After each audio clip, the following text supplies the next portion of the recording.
প্রিয় দর্শক, চাঁদাবাজে জাহান্নামে স্বাগত জানাচ্ছি। এই যে যেটা দেখতে পাচ্ছেন, এটা পুরো জাতি দেখেছে।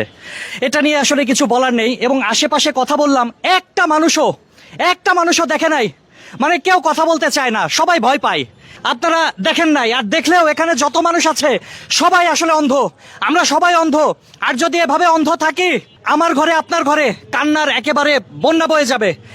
এ থেকে মুক্তির উপায় কি নেই? আমরা কি এমন বাংলাদেশ চেয়েছিলাম? এ ধরনের ঘটনা বাংলার ইতিহাসে প্রথম।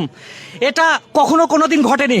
আমি শুরুতে বলছিলাম না, চাঁদাবাজের জাহান্নামে স্বাগতম। এই জায়গাটা চাঁদাবাজির জাহান্নাম। এই বাংলাদেশ কি জাহান্নামে পরিণত হয়েছে? মগের মুল্লুক হয়েছে। মানে চাঁদা দেন ভাই, চাঁদা দেন, আর আপনি দিয়ে দিবেন। মানে আমাদের হাত নাই, আমাদের প্রতিবাদ করার ভাষা নাই। এগুলা কি? আজ থেকে বাংলার যে প্রান্তে আনাচে কানাচে জনগণ যদি সোচ্চার হতো, তাহলে এ ধরনের ঘটনা ঘটতো না। যাই হোক, যে ব্যক্তি দুনিয়া ছেড়ে চলে গেছে, তার 14 বছরের কন্যা, তারপরে হচ্ছে 4র্থ শ্রেণীতে পড়ুয়া একটা ছেলে, এখন তাদের কি হবে আমরা জানি না। 2 দিন পরে পুরো জাতি এটা ভুলে যাবে। তারপরে নতুন ইস্যু আসবে, নতুন ইস্যুর তলে এগুলো চাপা পড়ে যাবে। এর বিচার কখনো হবে? আমরা বিশ্বজিৎকে দেখেছিলাম সেই সময়, সেটাকেও হার মানিয়েছে। এই ঘটনাটা ঘটলো কিবারে? বুধবারে। আমরা জানলাম কিবারে? শুক্রবারে। 2 দিন পরে আমরা জানলাম। এটা চাপা পড়ে থাকলো কেন?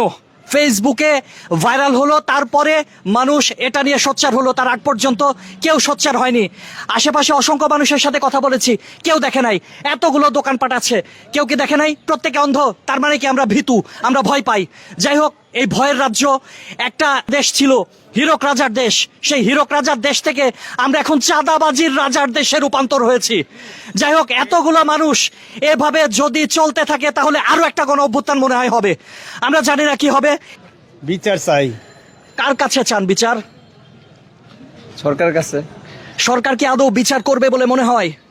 বলতে পারি না, এটা হলো হ্যাঁ ব্যক্তিগত বিষয়। আপনার কি মনে হয়? বিচার এটা তো চাই, সবাই বিচার চায়। সবাই বিচার চায়, আপনিও বিচার চান। বিচার চাই। কিন্তু কেউ কি দেখেছেন? আশেপাশে ছিলেন, এখানে যে একটা দেহ পড়েছিল, কেউ দেখেছেন? ওই যে দেহটা পড়েছিল, এরকম কেউ ছিল যে আমি দেহটা দেখেছি, এরকম কেউ আছেন? নাই ভাই, নাই। আমিও দেখি নাই, কেউ দেখে নাই। কে দেখেছে? আপনি দেহটা দেখেছেন? আমি লাস্টে যাওয়ার সময় মাল নিয়ে যাই, আমি চকে থেকে মাল নিয়ে দোকান বিক্রি করি। তো আমি যাওয়ার সময় আমার মাথায় বড় বোঝা, তো আমি দূর থেকে দেখেছি যে এমনি 4 পা ছড়ায়া, ছোট শর্ট প্যান্ট পরা শুয়ে রয়েছে ছড়ায়া। তো এখানে সবাই ঘেরো দেওয়া, পুলিশ আসলো সামনে, 3-4 জন পুলিশ আসলো। এরা দেখছে, এরা সামনে ধরা করেছে, আর মানুষগুলো অনেকগুলো জড়া রয়েছে। এটাই আমি দেখছি। তারপর আমি বোঝা কয়, আপনি বোঝা নিয়ে চাপতেছেন কেন? আমি বোঝা নিয়ে চলে গেছি সাইড দিয়ে। এতটুকুই আমি দেখছি। প্রিয় দর্শক, আসলে ঘটনার সময় আমরা যে ভিডিওটা দেখেছিলাম, এ পাশ থেকে ভিডিওটা এসেছিল এবং এ পাশের মানুষ সবাই অবগত ছিল। কেউ আসলে এটা দেখি নাই বলছে, কেননা ভয়ে বলছে। এই ভয়ের রাজ্য যদি চলতে থাকে, তাহলে তারা চাঁদা দিয়ে ব্যবসা করবে।